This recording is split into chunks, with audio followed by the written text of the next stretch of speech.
and the payload on board Falcon 9.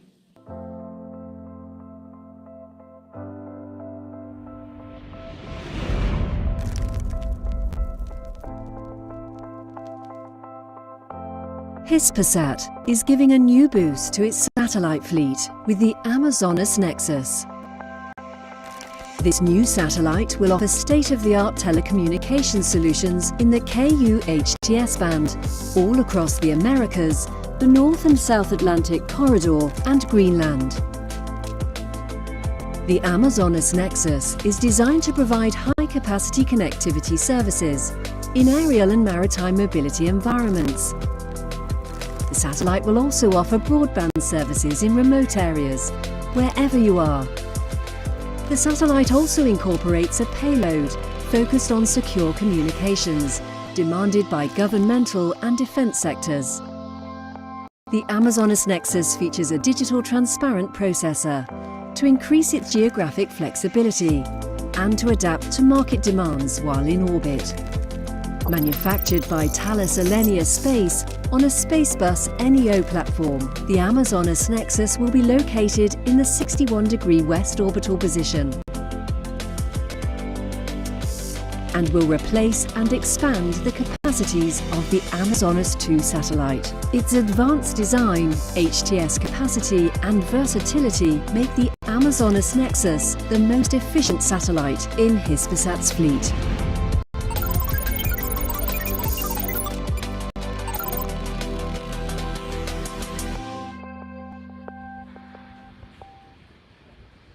Now we have started the process of transporter erector retract. You can see that the clamp arms have begun to open around the second stage, and we'll see here the transporter erector slowly pull away from the rocket. It'll pull away slightly, and then as we get to T-0, we'll actually see it clear the way even further as Falcon 9 lifts off. The transporter erector and the first stage are attached to a launch mount at the base of the TE. Now that structure is hinged, and we use ground hydraulics to pull that away, further away in preparation for launch. We heard some callouts there that we've begun to pressurize the stage in preparation for strong back recline and for the strong back fully reclining.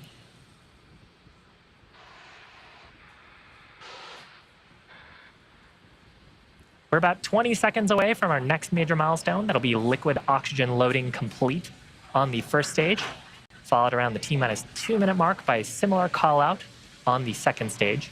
When we're fully loaded, LOX load is complete. Oh, there we go. Call out for first stage, LOX load complete. Now when we have full propellants loaded on Falcon 9, we've got about 1 million pounds of both RP1 fuel and liquid oxygen. And you see some clouds forming around the first stage and the second stage. Those are totally normal. The liquid oxygen that we're loading is extremely cold, and as those tank skins end up coming into contact with the moist Florida air, water vapor condenses around them and produces clouds around the vehicle. That produces that white-looking gas around Falcon 9.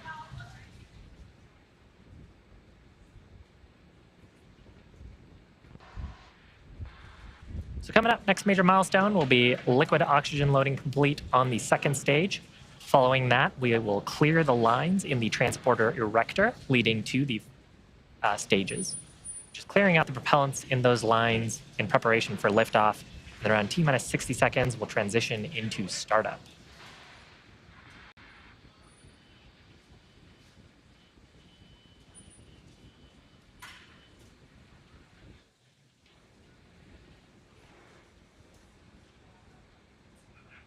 Now, startup means that Falcon's Stage 2 LOX load is complete. There's the call out for LOX load complete. So we're fully loaded with propellants for today's liftoff attempt. Now, in startup, that means that Falcon 9's flight computers will have taken over the launch countdown. They'll continue to have control of the vehicle through the rest of the mission. Then at T-minus 2 seconds, we'll hear a call out, we'll see the Merlin 1D engines ignite for liftoff. This time, the payload and Falcon 9 continue to be healthy.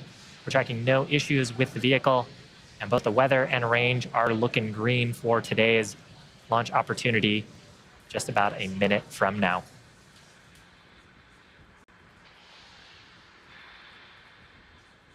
Falcon 9 is in startup.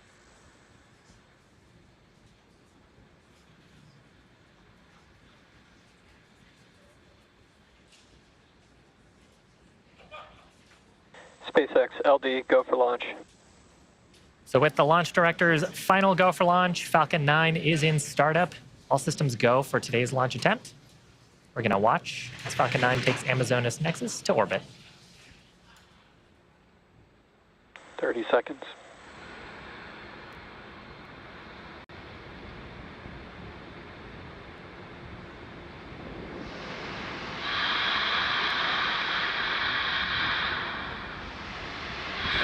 Seconds.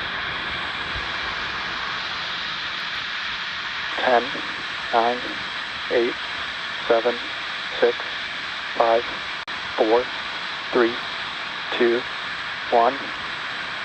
Lift off.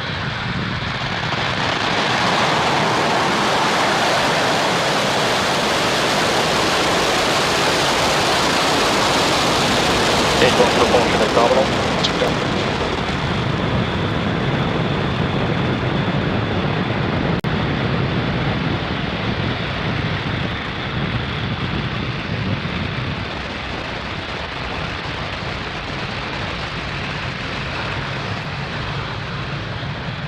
We're at T plus 30 seconds into flight. Falcon 9 successfully lifting off from pad 40 at Cape Canaveral Space Force Station, and we're carrying the Amazonas Nexus payload on board.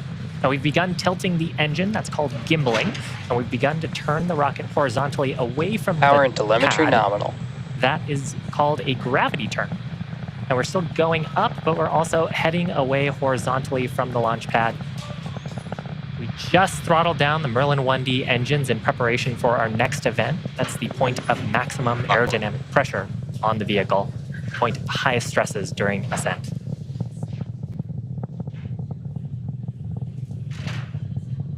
Max Q. So with that, we are through the point of highest stresses on Falcon 9. Now the next major milestone will be coming up at around the T plus 2 minute and 30 mark. That'll be main engine cutoff, followed by stage separation, and then SECO. MVAC engine chill. Excuse me, and second engine start number 1. Now, I talked a little bit earlier about the gravity turn. Part of the reason why we do that maneuver is to pick up velocity. A rocket has to go about 17,500 miles an hour horizontally in order to avoid being pulled back down to Earth.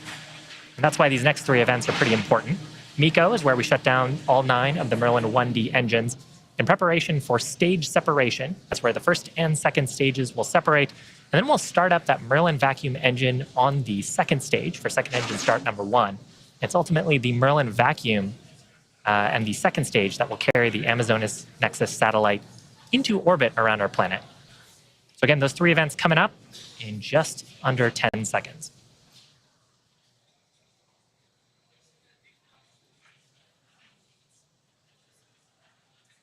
Main engine cutoff. Acquisition of signal Bermuda. Stage separation confirmed. MVAC ignition. Great views. On the left-hand side of your screen, we're looking up through the inner stage at the second stage. And we've got a view here on the right-hand side of our screen of the Merlin vacuum engine starting its burn. This burn will continue about until the T plus 8 minute mark. Next major milestone will be fairing separation on the second stage. That coming up at about T plus 3.5 minutes. Now that we are outside of most of the atmosphere, we don't need to carry the weight of those fairing halves, so we'll jettison them back to Earth for attempted recovery and reuse on a future mission.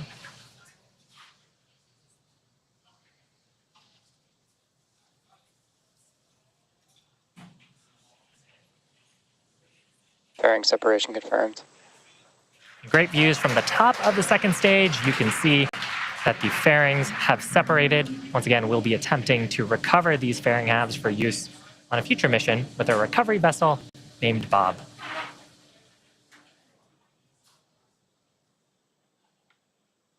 It's just about T+4 minutes into today's mission, and if you're just joining us, we had a successful liftoff at 8:32 p.m. Eastern from our Space Launch Complex 40 in Cape Canaveral, Florida, and you're joining us in the middle of the first of 2 planned MVAC burns ahead of satellite deployment. This is a particularly exciting portion of the mission because we have 2 major events happening right on top of one another. Right now, you've got that beautiful view of the second stage engine burn. And coming up at around T+6 minutes, on your screen, you'll see the first stage's entry burn begin.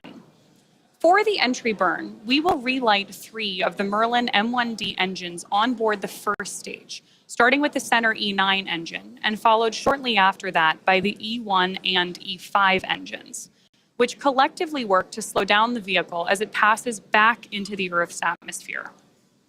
We need to slow down to reduce re-entry forces, which help us recover and reuse the first stage booster. The first entry burn will be one of 2 for both vehicles. scheduled burns for the first stage, and you can hear both vehicles are still on track.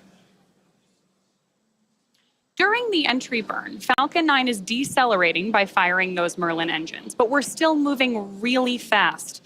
This causes the vehicle to fly through Merlin's exhaust gases, also called the rocket plume, and this deposits a layer of soot on the surface of the vehicle. That soot comes from the carbon-based fuel that Falcon 9 uses, and with each flight builds up a little more on the outside of Falcon 9, making it look just a little bit toastier.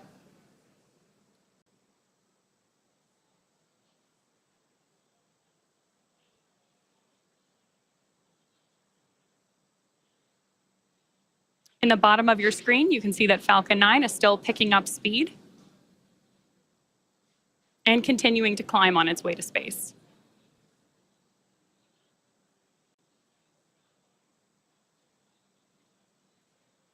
Stage 1 entry burn startup. There we heard the call out that our entry burn has begun. Stage 1 FTS is saved. If you're just joining us, on the left-hand side of your screen is the first stage re-entry burn, and on the right-hand side, we have the second stage on its way to orbit.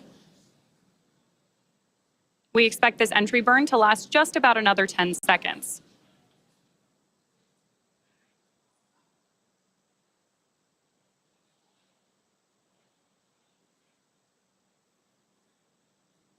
Stage 1 entry burn shutdown. There we have confirmation of stage 1 entry burn shutdown. Reusability is key to lowering the cost of spaceflight, which enables more investments in critical scientific research.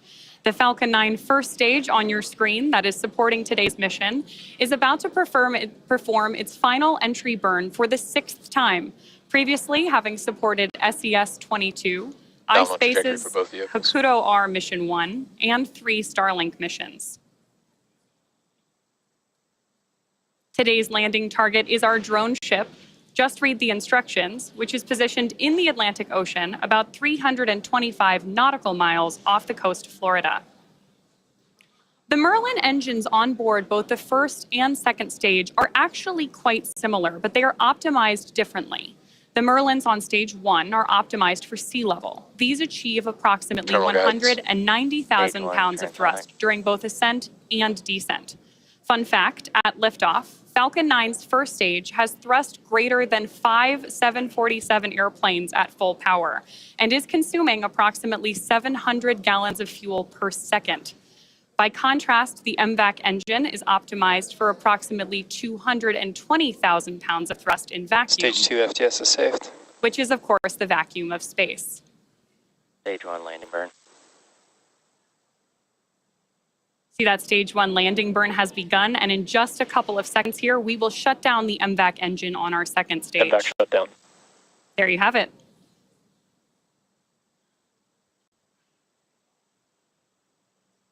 Now we're Stage 1 landing leg deploy. just awaiting confirmation of nominal orbital insertion for the second stage. Nominal orbit insertion. Good call-outs there.